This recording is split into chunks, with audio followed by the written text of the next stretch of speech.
qalin jabinta dufcaddii labaad ee iskuulka Warsan Decoration School waanu mahadcelinayaa mar labaad iyo mar saddexaadba marti sharafta iyo waalidiinta iyo macallimiinta iyo maamulka dhammaantoodba nagala soo qayb galay ee soo ajiibay wayna mahadsan yihiin mahadnaq iyo salaanka bacdi iskuulka Warsan Decoration School saan hore idinku sheegay haddana idin sheego dufcaddii labaad ayaa maanta baxaysa ilaahay baa mahad leh isugu keenay dufcaddii labaad qalin jabinteeda waxaan rajaynayaa dufcado badan inaynu soo hor fadhiyo doono haddii ilaahay idmo iskuulka warbixintiisa Warsan Decoration School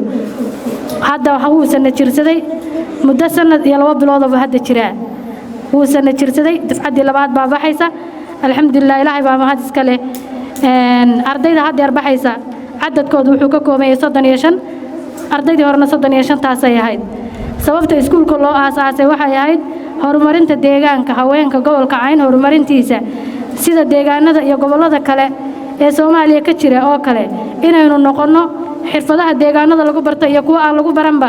ayuu mowqafka iyagu inaanu gobolka soo gaarsiino inta ay inka badan inaanu soo gaarsiino waan rajaynaynaa fakaltiyada iyo xiisadaha lagu bixiyo iskuulku waa 8 ee hadda labadii dufcadan iyo dufcaddii horeba ay qaateen ay ka qalin jabinayaan oo decoration iyo artist isugu jirta qurxin iyo artist bay isugu jirtaa artist oo xina iyo makeup iyo decoration iyo tailor oo dawaarka insha Allah ta'ala sida aan rajaynayno dufcadda saddexaad ee imika la qaadan doono wax badan baa ka bedelaan doona waxyaabaha aan u suurtagelin dufcadii hore ayaa u suurtageli doona cunto karinta design cooking ay kamid tahay iyo waxyaabo badan oo insha Allah ta'ala dib kala socon doontaan sideeda xiisaba ardaydu dhigtaan sida aad u jeedaan iyaga agabkan gacmahooda ku sameeyay cookinga baan ku soo dari doonaa iskuulka mowqafkii loo aasaasay saas uu ahaa in lagu horumariyo haweenka deegaanka oo xirfadaha deegaanada kale iyo gobolada inagayna la midka ka socda inaynu ka horumarno hadaynu haweenka gobolka Caynahay ayaan u aasaasnay inta ay inka badan inaan ku kordhino waan soo rajaynaynaa biidnillaahi ta'ala mar labaad waalidiinta ardayda qalin jabinaysa dhalay waanu mahadcelinayaa ardaydana waan u hambalyeeynaa waxaan leeyahay hambaliyo mar labaad iyo mar saddexaad iyo mar afraadba cilmiga aad barateena waxaan rajaynaynaa idinkuna tacab khasaaran anigana aydan tacab khasaarin muddo 6 bilood oo continuous baan aniguna soo boqolay idinkuna aad soo boqolayseen sida la hadligeed waxaad u baranaysaan waxay ahayd inaad naftiina anfacdaan deegaankiina anfacdaan dariskiina iyo ehelkiina aad anfacdaan laakiin wixii aad barateen inaad meel la fadhiisataan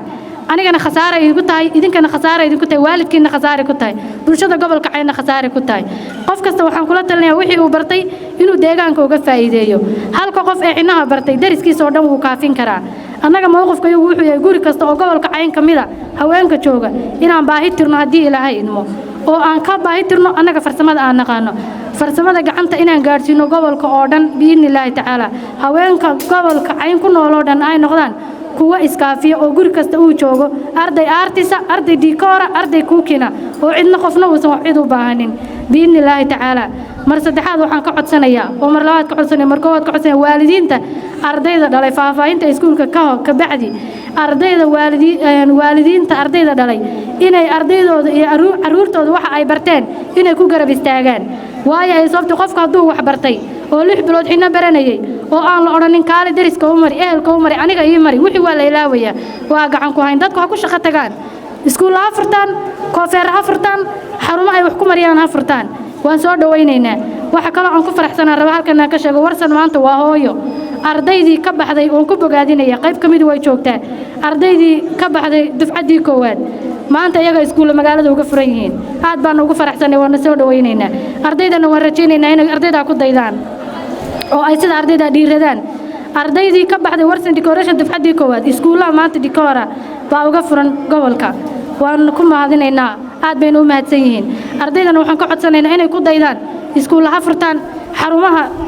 kale ee farsamada gacanta ee deegaanka ka furan ha u shaqo tagaan iyagu ha furtaan ha iskaafiyaan waalidkooda iyo ehelkooda iyo dariskoodana ha caawiyaan ardaydu waxa ay barteen waan ku adkaynayaa inay dadka u soo gudbiyaan qof walba qofka deegaanka caawi dariskaaga u mari maykabka u mari kaaga u samee dikoorka u samee aroosyadiina qurxista xafladiina afartan baxa iyo kuwiina sanad guurooyinkaba waa barateen isku anfaca cid dadka ka maarma waxaan idinku soo boqolayna waxay tahay maaha inaan lacag ka qaadano ee waxay ahayd inaad iskaafidaan oo guri kasta oo gobolka kamida in laga helo arday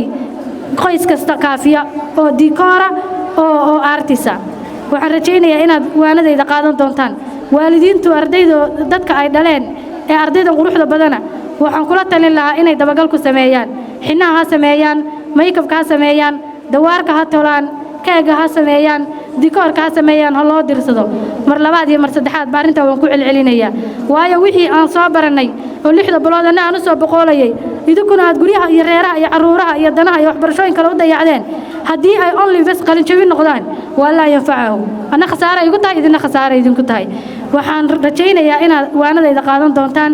waalidiinta inay arrinta ay ka midho dhalin doonaan ardaydan horena waan u soo ballanay iminka ballantayda way maqlayaan haddii ilaahay idmo in badan oo sanado badan haddii aan mawdku ina kala qaadinna wayse soo hortaagnaan doonaa haddii ilaahay yidhaahdo warsan maanta waa hooyo saan sheegay waxaan rajaynayaa dufcaddan labaad inay ayeeyo ka dhigto oo ardaydeedii dufcadda labaadii inay iskool labaad sii sameeyaan ardayda iminka iskoolka furtay oo warsan decoration dufcaddii koowaad ahaa kuwa ka bixi doonay aan kala soo qayb gali doono haddii ilaahay idmana inay iskuulla sii furtaan oo nimcooyo sii noqon doono inta nolosha aanu nool lahayna deegaanka horumarintiisa haweenka gobolka Cayn inta sharciga islaamku ogol yahay ee xuduudaha islaamka ku go'an inaanu caawino oo aan wax barno inta karaanka yaga ah inta xuduuda islaamku ogol yahay diyaar baanu nahay hadaanu nool lahay waadna mahadsantiin mar labaad iyo mar saddexaad